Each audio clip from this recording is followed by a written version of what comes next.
शव यात्रा किस किसने देखी जाते हुए? अपनी नहीं, परायों की। हाथ उठा के मतलब देखिए, हाथ नीचे करो। अच्छा, तुमने गौर किया जब शव यात्रा जाती है तो कुछ चीजें डाली जाती हैं। बूढ़ा आदमी मरे, बतासा, मखाने, क्वाइन, सिक्का, रुपया। अच्छा बताओ क्यों डाले जाते? बताओ बताओ। है निकाल दे 32। चलो हम बताते हैं। इसलिए डाले जाते मखाने। मखाने इसलिए डाले जाते हैं कि हे मरने वाले जीवात्मा, तुम तो मर गए, लेकिन हमारे परिवार को ऐसा आशीर्वाद दो कि मखाने की भांति फूला रहे।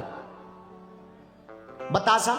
बतासा क्यों फेंके जाते? बतासा इसलिए फेंके जाते, मरने वाले भाई साहब आप तो मर गए, हमें ऐसा आशीर्वाद दो हमारे परिवार में बतासा जैसी मिठास बनी रहे। लेकिन सिक्का क्यों फेंके जाते? रुपया, 1 का सिक्का, 5 का, 10 का, क्यों फेंके जाते? सिक्का इसलिए फेंके जाते कि इसी 1 रुपया के लिए तू ओवर टाइम करता रहा 2-2 बजे रात तक, 10-10 बजे रात तक। अब तेरे बाप में दम हो तो उठा। अब तेरे बाप में दम हो तो उठा। अब वो आदमी पड़ा है ऐसा, चित्त पड़ा, पैसा ऊपर डला। यहां बैठे जितने लोग हैं इनका 10 का सिक्का गिर जाए, पीछे से कहो 10 का गिर गया, 10 का कहां गिरे भैया, देखियो, भैया उठियो उठियो। 4 जनों को दिमाग खराब कर देंगे। ऐसे लोगों की जेब भी बहुत बुरी कटती है। बोलो जय सिया राम। हमारा चेला अहमदाबाद में रहने वाला चंगीलाल, चंगीलाल महाकंजूस आदमी, एक बार आया हमारी कथा में, सत्यनारायण में, सत्यनारायण की कथा में आया। सत्यनारायण की कथा में इसने, अच्छा देखो, हम लोग इतने चतुर लोग हैं, जो नोट कहीं नहीं चलते वो पूजा में चलते हैं। हाँ, हम तो उसके लेने वाले हैं ही हैं, तो हमें पता ही है। ऐसे ऐसे नोट आते हैं कि 20 में 10 का चिपका, 50 के नोट में घूंट लगो 10 रुपया को। हाँ, एक जने तो हद कर गए, एक गड्डी दे गए, ऊपर 500 का। बहुत पुरानी बात है, जब पुराने वाले नोट 500 के, ऊपर 500 का, नीचे 500 का, बीच में पूरी गड्डी में भरे मनोरंजन बैंक, रुपया 500। हमने कहा जय हो। तो चंगीलाल सत्यनारायण की कथा में गया, जाकर के बैठ गया, और जैसे ही बैठा आरती आई। आरती लेने के लिए सिक्का डालती है, उसने जेब में हाथ डाला, 5 का नोट निकाला, वो भी फटा हुआ, डाला। पीछे से एक माता जी ने हाथ दिया, ये लो, ये लो, 2000 का नोट। उसने देखा 2000 का नोट, देखा, आरती में डाला, बड़ी श्रद्धा से माता जी की तरफ देखने लगा। बड़ी भक्तनी है, 2000 रुपया चढ़ा रही है, हम तो 5 रुपया में ही 3 बार प्रसाद ले रहे। बड़ी भक्तनी है। आरती हो गई, सत्यनारायण हो गई, भंडारा हो गया। जब बाहर निकलने लगी तो चंगीलाल हाथ जोड़कर माता जी की तरफ बोला, माता जी आप रहती कहाँ हैं, इतनी श्रद्धावान, आरती में 2000 रुपया चढ़ा दिए। अरे बोली, ठटली के बरे, हमने चढ़ाए नहीं, तुम्हारी जेब से गिर गए थे, हमने दिए हैं। खैर उस दिन के बाद चंगीलाल कभी सत्यनारायण में नहीं आया, क्योंकि अहमदाबाद का आदमी था। लौट के नहीं आया, रात भर भोजन नहीं भाई। पत्नी बोली क्या होगा? अरे बोली सत्यनारायण बहुत ऊंची पड़ गई। बोलो सीताराम, जोर से बोलो। तो मेरे पागलो, हम तुम्हें बताना ये चाहते, दुनिया में हम माया के पीछे भागते। माया के पीछे भागोगे तो विपत्ति आएगी, माधव के पीछे भागोगे तो शांति आएगी।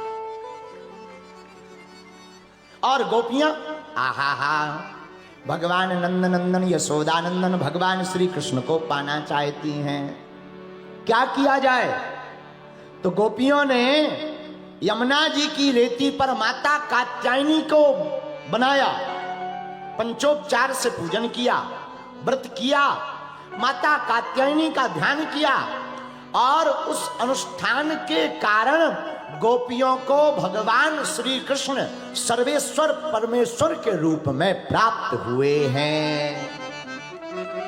इस बात से यह सिद्ध होता है कि जो भी बालक बालिका नवरात्रि की षष्ठमी को माता कात्यायनी का ध्यान करते हैं, पूजन करते हैं, पाठ करते हैं, उन्हें मनोवांछित इच्छा प्राप्त होती है, एवं बालिकाओं को मनोवांछित पति प्राप्त होते हैं। यह माता कात्यायनी की पूजा का लाभ है। बोलो श्री राम जय राम जय जय राम। सुंदर सहज सुशील सयानी नाम उमा अंबिका सुंदर सहज सुशील सयानी नाम उमा अंबिका भवानी। श्री राम जय राम जय जय राम श्री राम जय राम जय जय राम। गाइए श्री राम जय राम जय जय राम। श्री राम जय राम जय जय राम। सुंदर सहज देवी पूजे पद कमल तुम्हारे। देवी पूजे कमल तुम्हारे। देवी पूजे पद कमल तुम्हारे। देवी पूजे पद कमल तुम्हारे। सुर नर मुनि सब मोहि सुधारे। सुर नर जय राम जय जय राम। श्री राम जय राम जय जय राम। श्री राम जय राम जय जय राम। श्री राम जय राम जय जय राम। श्री राम जय राम जय जय राम। आहा प्रिय पागलो, जिसको भी माँ अच्छी लगती है माँ को वह पूत भी बहुत अच्छा लगता है। आहा और माँ का बड़ा प्रभाव है बालक के जीवन में। माई बाप माँ जैसा गुण सिखाएंगी बेटा वैसा ही बनेगा। इसलिए जितनी माताएं बैठी हमारी प्रार्थना है अपने लिए बढ़िया ना चलो पर बेटा बेटी के लिए तो बढ़िया चलना चाहिए कि नहीं। अब देखो बोलना नहीं चाहिए, I am very very sorry. हमारा एक चेला है हैदराबाद में रेड्डी, अभी भी है। आज से 6-7 साल पहले उसके लड़के का विवाह हुआ, उसने हमें बुलाया, गुरुजी आप आशीर्वाद देने आइए। हमने कहा हम तो फ्री है, आते हैं।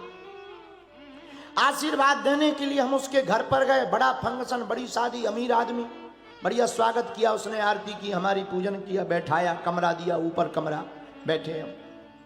बेटा बहू दोनों आए, शादी हो चुकी थी। 4-5 दिन बाद हम पहुंचे और तुम्हें पता ही है अपन लेट हैं ही हैं। 4-5 दिन बाद शादी हो गई, रिसेप्शन होगा, इसके बाद फिर अपन पहुंचे। मैं टेंट भी खुल गया। 5 दिन बाद अपन पहुंचे, बेटा बहू प्रणाम करने आए।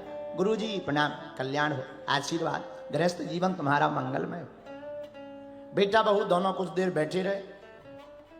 जब वो चले गए तो हमने उस बालक के पिता रेड्डी जी को बुलाया। हम कहा इधर आइए, you come here my dear. Guruji आज्ञा करो। हम कहा बेटा शादी तुम्हारे बच्चे की गलत हो गई। बोला क्यों? हमने कहा बुरा बताएंगे तो तुम्हें बुरा लगेगा। बोले नहीं गुरुजी आप बताओ, हमें कोई बुरा नहीं लगेगा। हम कहा देखो हमारे पास तो हनुमान जी की कृपा है और हम बिल्कुल फैक्ट सहित कह सकते हैं तुम्हारी बहू पीती है, पीती है। जवाब सुन के हम बेहोश हो गए। बोला गुरुजी पीने के कारण ही तो शादी भाई। हमने कहा जय बजरंग बली। एक चेला तिवारी जी साथ में रहते, हम की उठा बैग, उठा। बोली क्यों?